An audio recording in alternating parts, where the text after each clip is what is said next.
Good morning, children. We will continue chapter number 11 of science, light and shadow. Yes, we were doing light. We have learned how do we see objects, what are the sources of light, what are the properties of light. Yes, and in the previous video, we have also learned about types of objects. That is transparent, translucent and opaque. Now today, we shall learn about shadows. What are shadows and what are the sizes of shadow, what are the properties of shadow, how does it differ? Okay, now see, I'll show you one small experiment to explain how are shadows formed and what are their characteristics. Okay, so I will switch off the light for some time and I will show you the experiment in the dark, so please be attentive.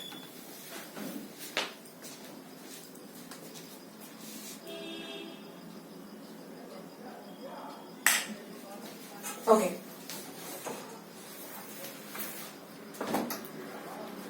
Can you see this torch light? Yes. Suppose this is the source of light. Imagine that this is sun or this is the source of light. Now, what am I going to do? I am going to put this light on some surface, on some object. Okay. I am going to. Now, can you see this scale? Yes. Now, see. What am I doing? I am throwing the light on this scale, and here on the table you can see the image, you can see the shadow of scale. Come closer.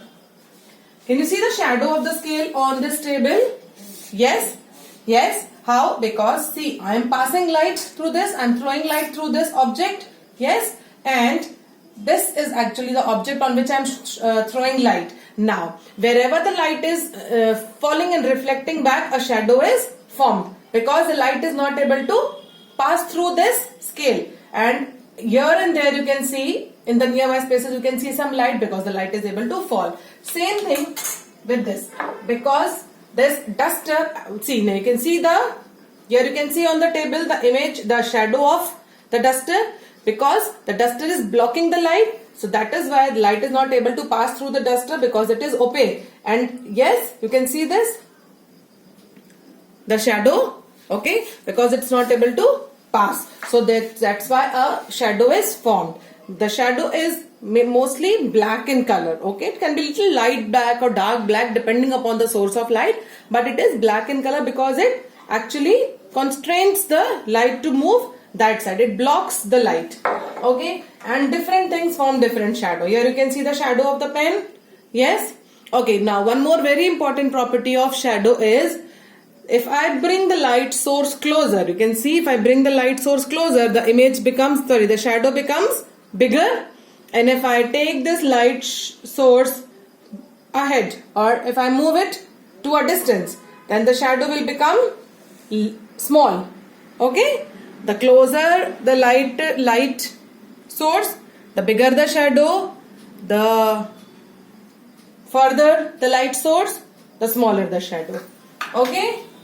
Same with everything. Now here you can see the image of this paperweight is formed here, the shadow. As I move the light source, the shadow will move. But if I move the light source, suppose apart, and if I keep it exactly on its top, you can see a very slight shadow. But if I move it, like if I give the light from its back side, the shadow will always form towards its opposite sides. This is also one of the property of shadow, that the shadow is formed towards the opposite side of the light source. This is the light source, this is the object, so the shadow will always form towards its opposite side. If I give the light from this side, now see, the position of shadow is changing because I am changing the position of the light source, and even the size of the shadow is changing.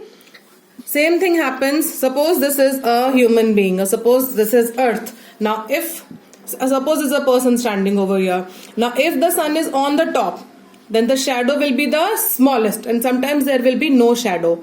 Yes, in the afternoon it happens at 12 o'clock, but in the morning and in the evening, what happens? Suppose the sun is here, it is morning. So can you see the shadow? Can you see the shadow? It's the longest in the morning and in the evening. You can see Yes, in the evening and mornings the shadows are longer depending upon the position of the sun. So I hope with this small experiment you have understood all about shadows. Yes, how are shadows formed? When an object actually blocks the light source and the light is not able to penetrate that object, opaque object. Okay, opaque means we know those objects which do not allow light to pass through them. Light reflects back and then they block, and then on the other side we see a black image, that is called as shadow. The size of the shadow depends upon the position of the source of light. Yes, like in the noon it will be smallest, in the morning and evening it will be slanting. Because of the slanting rays it will be the biggest, it will be bigger. Okay, and we have also understood about that.